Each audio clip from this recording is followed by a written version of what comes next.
Yo, what's up, everybody? It's Paris Life. Welcome back to my YouTube channel. And for those who are watching me for the first time, welcome to the channel. Happy to have you here. So with this video and the one following it, these are going to be a little bit different. I'm just going to talk a little bit about, random things. Well, not super random. So this one, I'm actually going to talk about Japan, and my trips to Japan. I think I know enough about going there and staying there and kicking it there where I can give some insight to people who want to go. Obviously, with quarantine right now, you can't really go as an American. There's a couple loopholes I could talk about, supposedly. I haven't tried them out, but I'm kind of thinking about maybe trying them. But I just want to talk about my experiences in Japan, what I think of Japan so far, and my future plans as far as Japan goes. Okay, so yeah, let's get into it. So I've been to Japan 4 times, for those who don't know, and I kind of low-key feel like after I went, like, hella people from Seattle started going. Like, after I went, I feel like they saw me go and they're like, oh, I want to try it, I want to go do that too. And it's like, it is what it is. I'm not knocking anybody, but I went there for the first time in 2016. My girl lives out there, actually, so went out there, and it was dope, man. Like, it was in the winter though, so it was mad cold, super cold. Like, I remember getting onto the plane, because the first time I went, I had to do 2 transfers. So the first stop was Canada, and actually it was funny because I made like a super dumb mistake in Canada. I went to immigration, but I was supposed to just go to international flights or something like that. But I ended up going through immigration in Canada, so I was there for a pretty long time, probably like 30 minutes or so, like getting immigrated into Canada for like a tourist visa or whatever. I'm like, well, what's it taking so long? So then I ended up having to go. Back through security. I had to go back through security in Canada to get on my next flight. So my next flight was to China. So I went to Shanghai, and that was going to get me to my next flight, which was going to be to Kansai International Airport, which is the airport for anything in Kansai, which is the western region of Japan, and that's where cities like Osaka, Kyoto, and Nara are located. So I just remember it was my first time flying out of the country. I'll keep it real. Which is why I highly recommend getting passports. Even like right now with COVID, it's going to be super slow. I would just go ahead and pay the money and apply, and just, as soon as they're able to hopefully get it to you, you can travel, but at least getting like an enhanced license, enhanced ID. So as an American, you can freely travel to Canada, freely travel to Mexico, stuff like that, And so, long story short, so I went to Japan. It was dope. You know what I mean? So Osaka is the first city I went to, and I pretty much stayed there my first time around. And I went to another city, Kyoto, which used to be the capital of Kyoto used to be the capital of Japan, and now it's Tokyo. But Kyoto is a really dope city. I'll talk about that a little bit in a second, but I've only been there once. So Osaka is where I spent most of my time. It was dope, low key as a Seattleite. It feels like Bellevue in the sense that it's really clean. It's really well maintained. It's really peaceful, and that's true for a lot of cities in Japan, but especially like Osaka. It's not as hectic as Tokyo, which I ended up going to my second time there. But Osaka, man, it's a dope city, bro. It's a dope city. I can't say enough about it. It really feels like Los Angeles in some ways. It's really laid back. Summertime is nice and warm, and it's not overly hot. You know what I mean? With the buildings just burning you everywhere you go. It's It's a really nice vibe, and it's really close to the water. The whole country is pretty close to the water, so it's just so the only one of the few knocks is tsunamis are a factor there, monsoons, right? But overall, I love Osaka, man, and so I was there. It was dope. Bigger than Seattle for sure. Like, I'll give you an example. Like, I could be at the convention center in Seattle, right? And I could be there, and when you're there, you feel like you're really in the city of Seattle. You really feel like you're downtown, but in essence, you can walk like 10 minutes from the convention center to the waterfront, and it's just water, you know. So that's kind of how short the city of Seattle can kind of be from that angle. Now, obviously, like, walking from like Queen Anne down to Rainier Avenue South, that might be a mob. That's going to be a good mob, right? Who in their right mind would walk there? I've walked further than that before, but that's a different video. But, you know, I'm just saying that Osaka is a really big city. You know, it's not overly big, but for some people it might be. But overall, it's a pretty decent sized city. You know, I love it. So that was my first time going. You know, the food, that's where I really found real sushi. Like, the sushi out here, like in Seattle is a city with a lot of fish. You know what I mean? We're a port city. We're right by the ocean, you know, right? Or we're right by the water. We got salmon for days. But bro, I thought the salmon and the sushi I was having in Seattle was really good stuff. I'm gonna tell you right now that Japan sushi, that hits totally different. Totally, completely different. Like, it's a whole different ball game. And I don't even like eating sushi out here in America no more, or at least in Seattle. Maybe it's different, like in different, like maybe New York, maybe Florida. I don't know, but I'm telling you, out there, it's a whole different ball game. Like, it made me just not even want to have the sushi out here no more. You know what I mean? It's just the quality is just so different, so much better. You know, but second time I went to Japan, and before I go to that, let me rewind and talk about Kyoto. So again, in Osaka, that first time, there was a little tiny bit of culture shock, like there would be with most countries you would go to that you didn't go to before, but it wasn't super strong. You know what I mean? It just felt like, oh, this is another city, right? But then when I went to Kyoto, that really feels like Japan. That really feels like what you think of when you think about Japan, the way the buildings are structured. And my chick told me that they have laws and ordinances in place in Kyoto where they can only build like certain ways. Like, they can't have certain colors. Even like 7-Eleven and some of the modern restaurants and places, they can only have certain things and themes in the way that they build things so that they can maintain that cohesive look to that city. And it's a really popular tourist destination, but that's a place I highly recommend everybody check out just to really feel like they've been to Japan. But Osaka is also super dope. You know what I mean? And man, I miss it a lot. I can't even lie. So then the second time I went was that summer, that same year, 2016, that summer. And so I stayed mostly in Osaka again, but I did go to Tokyo for 5 days, and that was dope. I will say this, Tokyo is massive. I think it's bigger than New York. It's massive, and it's much older, so that would make sense.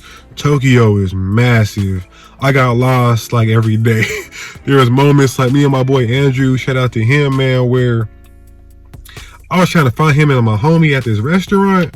I got lost, bro. I was like, it was nighttime. There was all these big buildings. I didn't know where I was. I'm trying to use the little bit of Japanese I know to talk to the taxi driver and figure out, you know, exactly where my guys were at. And then I ended up finding them. But man, bro, it is massive, bro. Like, that really was the shot, you know. I just recommend, though, if you go out to Tokyo, it can get lonely, bro. I can't even lie. Like, I had people I was kicking it with every day, but there was moments too, like, that time, there was a monsoon, so I had to spend like a whole day just solo dolo, which is cool. Ordinarily, like in Seattle, I'm like, yeah, I bet I know where I'm at, or anywhere else where I know where I'm at. And now I could do that, but it was my first time in that city, and it's just so massive.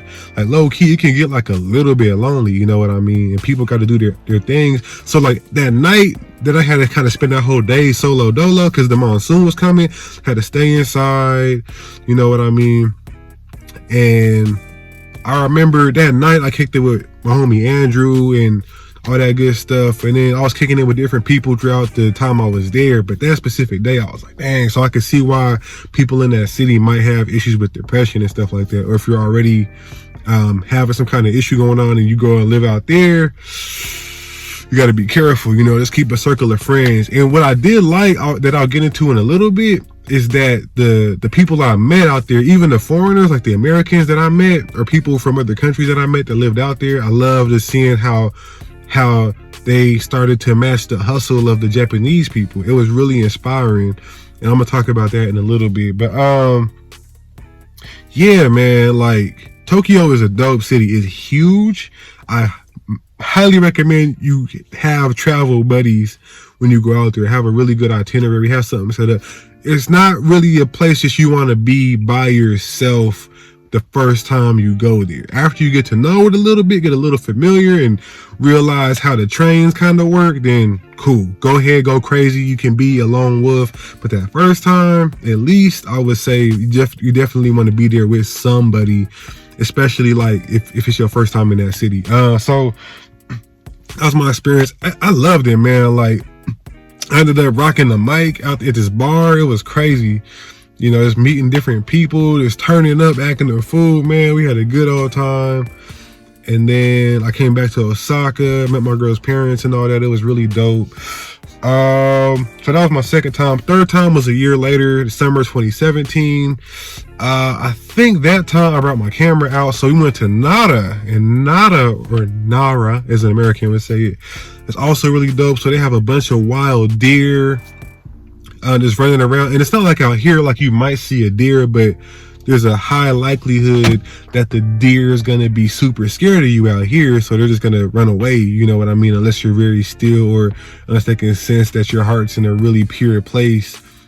If it's not like that, they're going to run away from you. You feel me? So you rarely see deer out here, at least in Seattle, like near the city. Or the only two times I feel like I've seen deer, I don't know if I've ever seen one in the greater Seattle area, but I went to Sandwich Island when I was in high school on this little summer camping trip. And then there was some deer out there in the woods and they were hella finicky. You know what I mean? So, but out there in Nara, they're not shy at all. They're like dogs. They're like horses. They're like in between a horse and a dog. So they're playful like dogs, but they're kind of low key big and like low key dirty like horses. So they be trying to get up on you, trying to get food from you and stuff. You'd be like, yo, I'm not about that life, yo. You gotta back up. I'll put some pictures or something in here too, if not here, somewhere where you can kind of see. Nara is dope. It's a small city, so what I noticed in Japan is like the bigger cities like Tokyo for sure,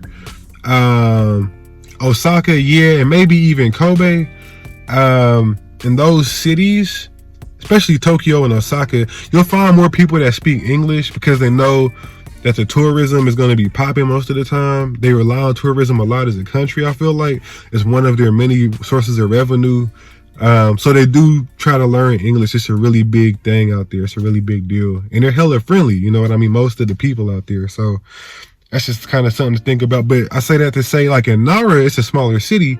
So there's not as much of an emphasis for people to try to learn English as there would be in some of the other bigger cities. But they'll learn enough. Like they knew enough to tell me not to take photos of the black Buddha that I saw. And that was the crazy part about Nara too. They had like big black Buddha statues. Like I've never seen that, like black Buddha. Like go out there if you get a shot.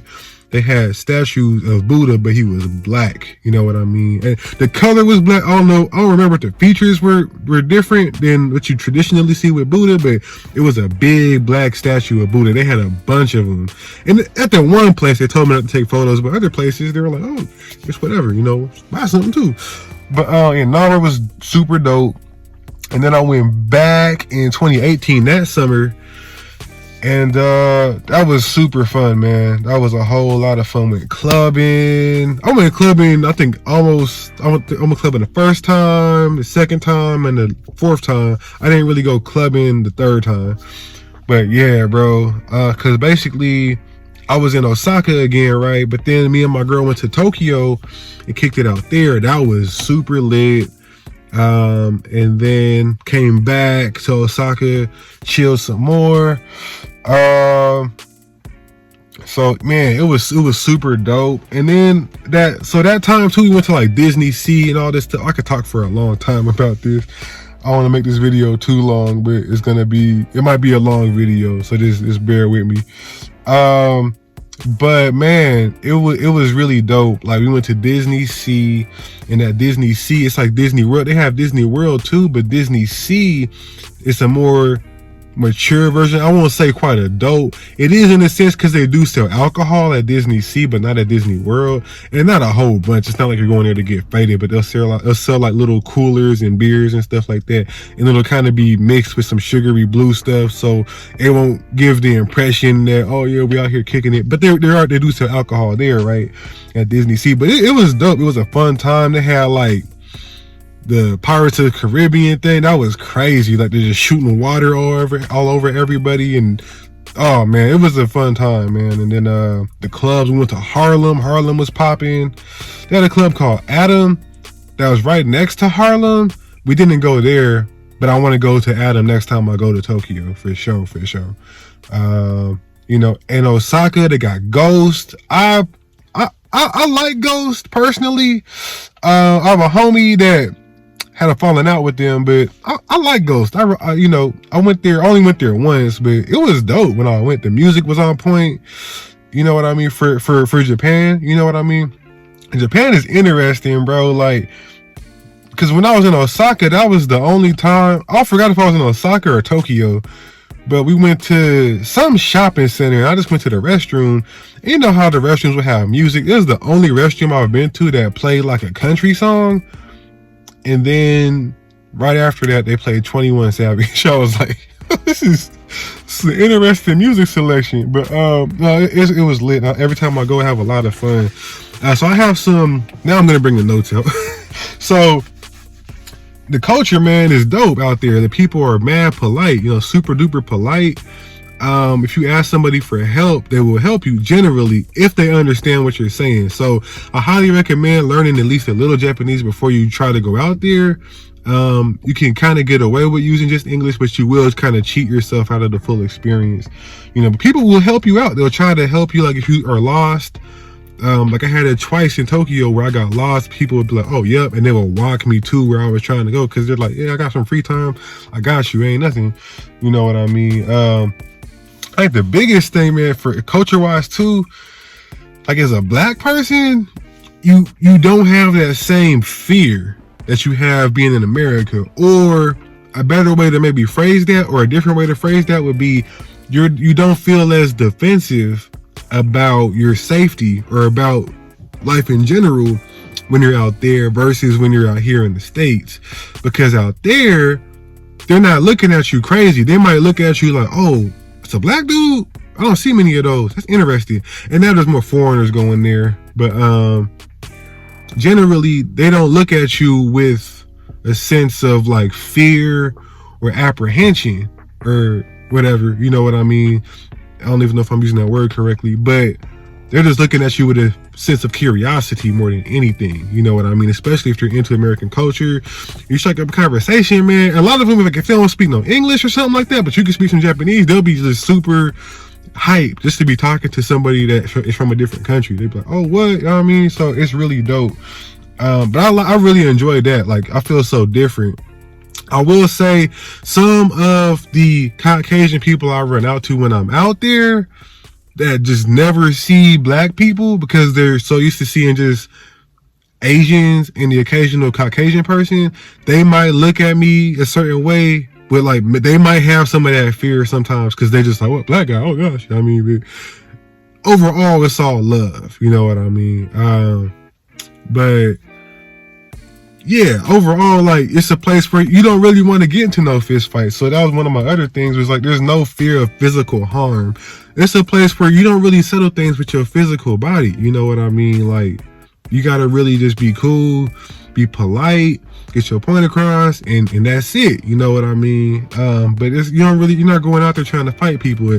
And if you really have a problem with like another foreigner or something like that, and y'all have to do that to handle it, hey, it is what it is. You know, that's how it goes sometimes. I'm not encouraging that. That's just how it goes sometimes.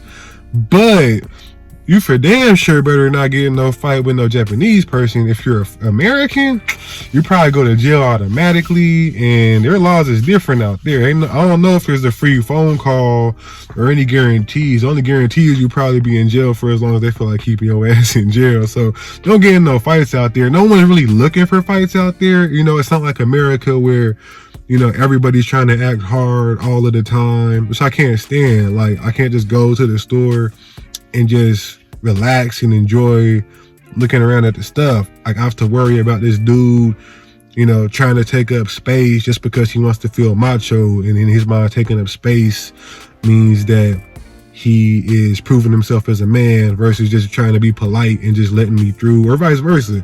You know what I mean? So I could go into that. That's a whole nother video, right? But the culture is just so different out there, man. It's just a huge lack of fear. You know, the barrier to entry to living there is a little different than here. I'll say that for sure. You know, you got to have a bachelor's degree, or you got to have some kind of visa, you know what I mean, that allows you to work and do business there and live there, etc. And that's a whole other video for sure too. It's mad clean. Like I was saying earlier, it's mad clean. It's not like, you know, you go to downtown Seattle, you be like, yo, it be looking crazy. Especially right now with the COVID, like after all the riots and stuff. Now, hey, look, I'm gonna say this. Y'all who protested, you guys are definitely justified for why you went out and protested. But I will also say, I went out to Capitol Hill a couple times, and I was like, it does not look the same. You know what I mean? But at the same time, there is that sense of agency that I think everybody has in Seattle right now, which is kind of a beautiful thing. And it might be the same in Portland too. I haven't been to Portland in a minute. But anyway, and that's a whole other thing. Don't roast me in the comments, or if you need to, go ahead. But that's just kind of what I've noticed as a Seattleite who has gone back to Seattle, who does not live in Seattle right now. But it's mad clean out there. The caveat to that, in Tokyo, so Shinjuku, that's where it's popping at, in Shinjuku.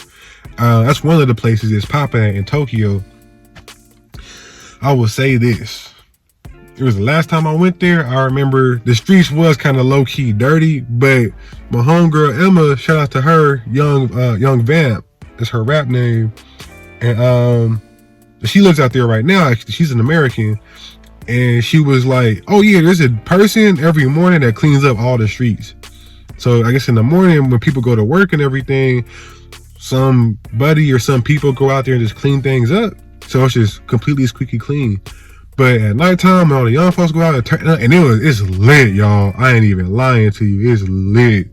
Like, it's like Freaknik or something like that. Like, no lie, bro. It's crazy. It's low key. Like Freaknik, not as freaky, but still pretty damn freaky at the same time. I'm not gonna go too deep into that on here, unless y'all want me to. And if you do, let me know in the comments or something. But anyway, yeah, man. So I wrote here too, you know, Kyoto versus Osaka versus Tokyo versus Nara. I would add Kobe to that too. So Tokyo, man, you gotta go just to check it out and see how massive it is, see how advanced they are with everything, see how cold their technology game is. You know, but it's not the end all be all. Osaka is like a less intense version of Tokyo, and I actually, if I had to pick one of the two to live in, I'd probably pick Osaka low key. But Tokyo's dope too, and I would probably choose that over Osaka for different reasons. Like, I think the connections in Tokyo are crazy. Like, it's like New York low key. It's like this hustle and bustle, people trying to get it. So that's the other thing when I was talking about young people out there. Like, when I was there last time, I met some really, really dope people, and they were just hustling. They were working their asses off, because when you're out there, that's what you do. That's how the Japanese do it. They work hella hard. They go hard. They don't make excuses. They get results. You feel me? So is it a perfect mindset? Yeah, they have their societal problems, but Americans can learn a lot from them and them from us. That's the beautiful thing about these different cultures interacting and intertwining with each other. You feel me? But Tokyo, man, the hustle out there is crazy. I would live there just because it's so inspiring to be around so many people that are working so hard to their goals and trying to make something happen and really grinding it out, especially the Americans living out there. Man, it's like they take what they learn and they apply a Japanese style because they're out there now. It's dope. You know, Nara is cool. You definitely want to look at it, take a look, go there for a day. It's really small, really nice. It's kind of like a little country town. It's dope. Kyoto, you got to see that because it's just, you know, that's true Japan. That's what you think of when you think of Japan. It's a really fun place to be. It's really exciting. There's lots of picture opportunities out there. So I definitely highly recommend that as a place to check out as well. But man, my favorite is honestly Kobe. If I had to pick one place out of like all those 5 cities, I know I just talked about those 4, Kobe is my favorite.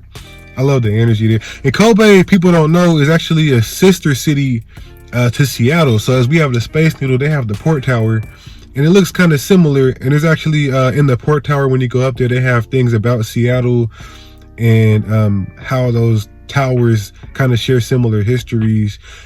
And you know, you can fact check me and all that stuff, make sure I got all my details right. But they're sister cities, and they're both port cities. And I love Kobe. The energy out there is dope. It's a very romantic city. So if you're out there with a special somebody, I highly recommend Kobe. That's really where I would love to live at. If I wasn't like I would love to retire in Kobe, or like even live there if I wasn't trying to hustle. You know what I mean? If I wasn't trying to do a bunch of stuff to get my name out there and establish my reputation and my brand, I'd probably live in Kobe. Or if I had like a wife and kids, I'd probably live in Kobe in Japan for all the places. Cause it's the city is close enough to everything, but it's not so big like the other cities. So that's personally my favorite. Please don't, you know, let the secret out and have everybody go to Kobe and I'll try to go there and the prices go up, right? Just, you know, that's between y'all and me, okay? Kobe is my favorite city in Japan to be in. That's where Kobe Bryant was named after, RIP to number 24. You know what I mean? So that's my video on Japan.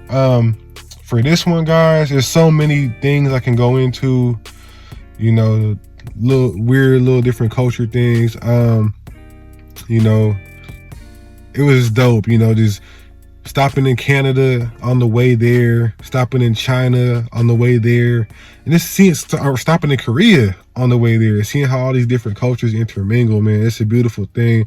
I really can't wait for COVID to slow down so we can start traveling again, hopefully sooner than later, you know. But man, I love y'all. You know, get your passports, get enhanced licenses. You know, if you need to get out the country, go to Mexico for 2 weeks and then either stay there or go somewhere else so you can get past that not being in America for 14 days rule that most other countries have right now. Boom. That's the secret.